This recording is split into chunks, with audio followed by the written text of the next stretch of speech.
দেশ স্বাধীন হবার পর নানা চড়াই উতরাই পাড়ি দিয়ে আজকের দিনে সমৃদ্ধ হয়ে দাঁড়িয়ে আছে বাংলাদেশ। সরকার পরিবর্তন, আন্দোলন, বিক্ষোভ, গণ অভ্যুত্থান, দুর্ভিক্ষ, করোনা মহামারী সহ সকল সংকটে কোনোদিন দেশের ৯০% আমদানি রপ্তানির প্রাণকেন্দ্র চট্টগ্রাম কাস্টমস হাউস বন্ধ হয়নি। তবে সম্প্রতি নজিরবিহীনভাবে Chittagong customs house commissioner customs হাউসের সব কর্মকর্তা কর্মচারীকে ঢাকায় এনবিআর আন্দোলনে পাঠিয়ে দিয়েছেন।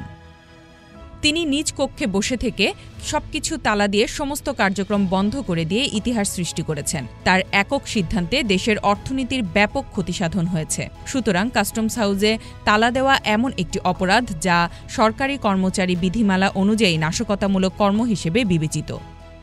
চট্টগ্রাম কাস্টমস হাউস, যা চট্টগ্রাম বন্দরের সঙ্গে সরাসরি সংযুক্ত, এটি বাংলাদেশের সবচেয়ে বড় কাস্টমস হাউস এবং দেশের মোট আমদানির রপ্তানির প্রায় ৯০% বেশি এখান দিয়েই পরিচালিত হয়। চট্টগ্রাম কাস্টমস হাউস থেকে সরকার প্রতি বছর প্রায় ৭০,০০০ কোটি টাকার রাজস্ব আয় করে। বন্দরের মাধ্যমে প্রতিদিন ৫০,০০০ মেট্রিক টন পণ্য লোড আনলোড হয়।